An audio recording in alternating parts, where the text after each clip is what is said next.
नमस्कार दोस्तों। तो जैसे कि जीके का हम पोर्शन लेकर आए हैं यूपी कांस्टेबल में, जो आज आरडब्ल्यूए का मॉक टेस्ट हुआ है तो उसका सोल्यूशन लेकर आए हैं।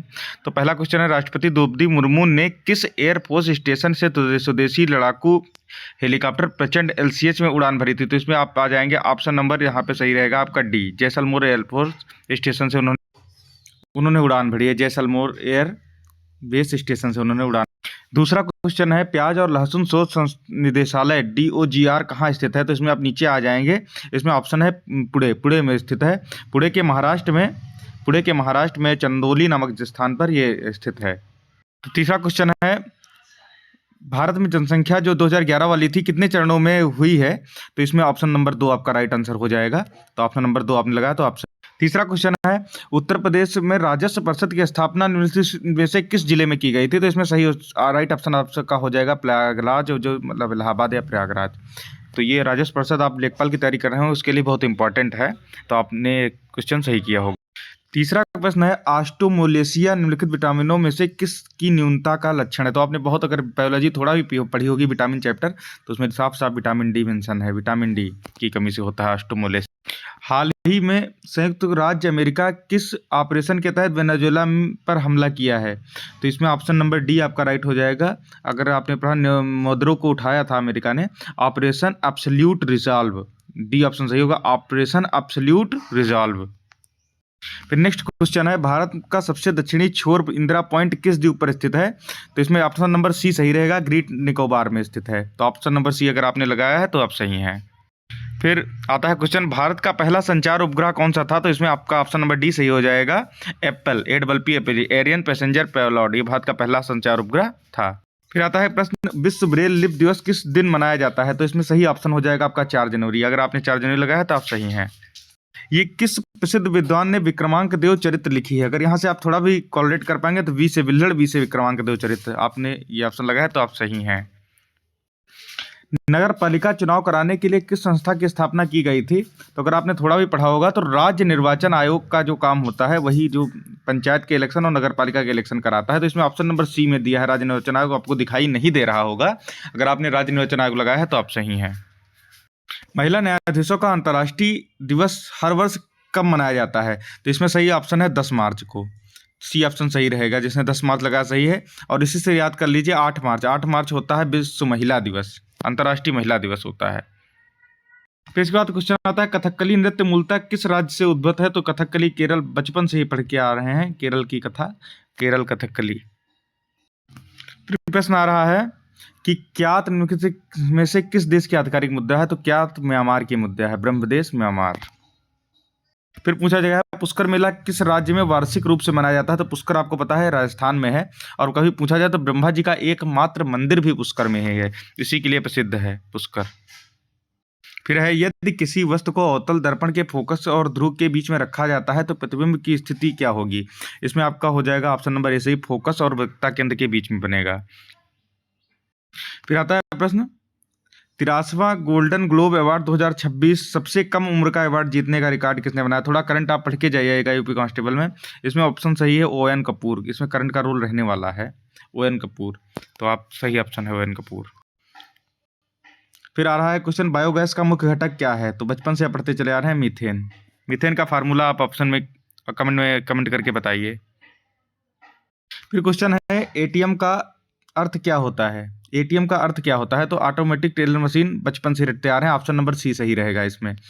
ठीक है, अब नेक्स्ट क्वेश्चन पे हम चलते हैं। नेक्स्ट क्वेश्चन है कि 2011 के अनुसार उत्तर प्रदेश का समग्र लिंगानुपात कितना था? तो इसमें 912 उत्तर रहेगा, सी ऑप्शन। अब आप लोग कमेंट करके बताइए कि भारत का लिंगानुपात कितना है 2011 की जनगणना के अनुसार।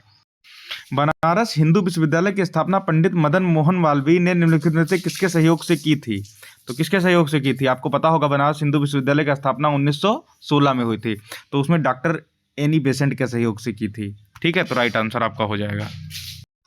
प्रधानमंत्री मोदी को इजराइल की संसद द्वारा निम्नलिखित में से कौन सा सर्वोच्च सम्मान प्रदान किया गया है? तो इसमें शायद ये भी वाला ऑप्शन रहेगा, speaker of the Knesset medal. आप लोग इसको थोड़ा क्रॉस चेक कर लीजिए, इसको मैं नहीं देख पाया हूँ, तो आप लोग क्रॉस चेक कर लीजिएगा इसको। ठीक है,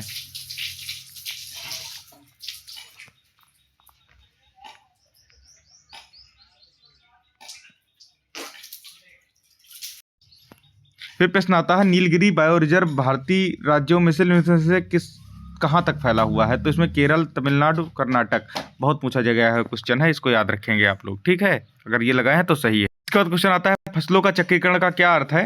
तो इसमें ऑप्शन नंबर सी रहेगा। फसलों का चक्रीकरण का अर्थ ये है कि एक ही मतलब फसल को लगातार नहीं बोएंगे, मतलब इस बार ये लगाएंगे फिर अगली बार कोई और, मतलब चेंज करके बोना फसलों को, जिससे उसकी उर्वरकता बनी रहे भूमि की, ठीक है। ये बहुत इंपॉर्टेंट क्वेश्चन आ गया है। अरसलम वाइल्ड लाइफ सेंचुरी भारत की पहली बटरफ्लाई सेंचुरी बनी है, कहाँ स्थित है? तो आपको पता होगा अगर थोड़ा भी करंट पढ़ रहे हैं, केरल में बनी है, केरल के कुन्नूर डिस्ट्रिक्ट में बनी है पहली बटरफ्लाई सेंचुरी। तो केरल के बारे में थोड़ा ये सब याद कर लीजिए, जो नई रामसर स्थल बनते हैं और सेंचुरी बनती हैं, क्योंकि इनसे क्वेश्चन बनने की संभावना ज़्यादा रहता है, ठीक है।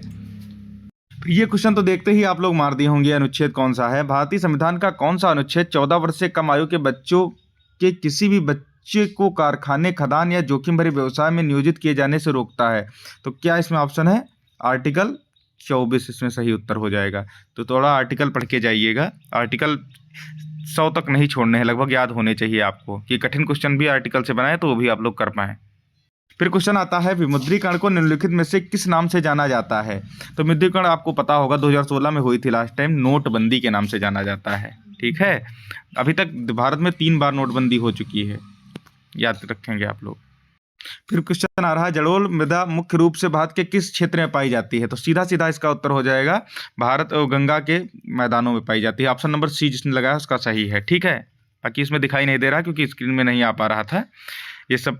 मैं RWA का फिर से बता देना चाह रहा हूँ, मैं RWA का यूपी कांस्टेबल का यूपी जीके जो आज वीकली मॉक में आता है उसका सोल्यूशन आपको दे रहा हूँ। तो जो मॉक में दे चुके हैं आप यहाँ आकर के सोल्यूशन देख सकते हैं।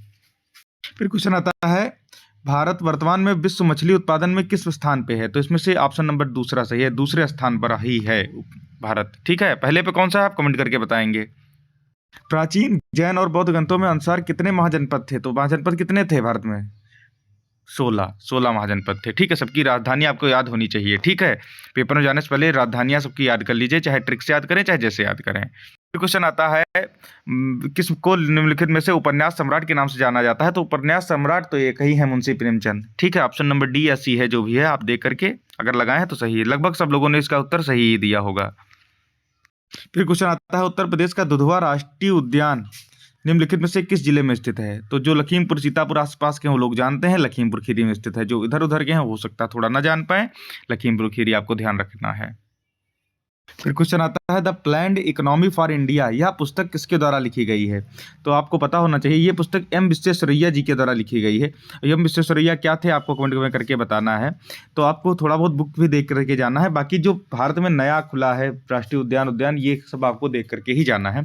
तो हम ये सोल्यूशन लेकर आए थे और मैंने बहुत फास्ट सोल्यूशन देने का आपको प्रयास किया है, मैं टाइम पास करने नहीं आया था, बस जल्दी जल्दी सोल्यूशन दे दिया है जिससे आपको मदद मिल सके। तो आप अब पूरा जीके का पोर्शन खत्म हो चुका है। अगर आप कमेंट करके कहेंगे तो हिंदी का भी मैं सोल्यूशन आपको प्रोवाइड कर दूंगा, मैथ का भी प्रोवाइड करवा दूंगा, रीजनिंग का भी करवा दूंगा। जय हिंद, जय भारत।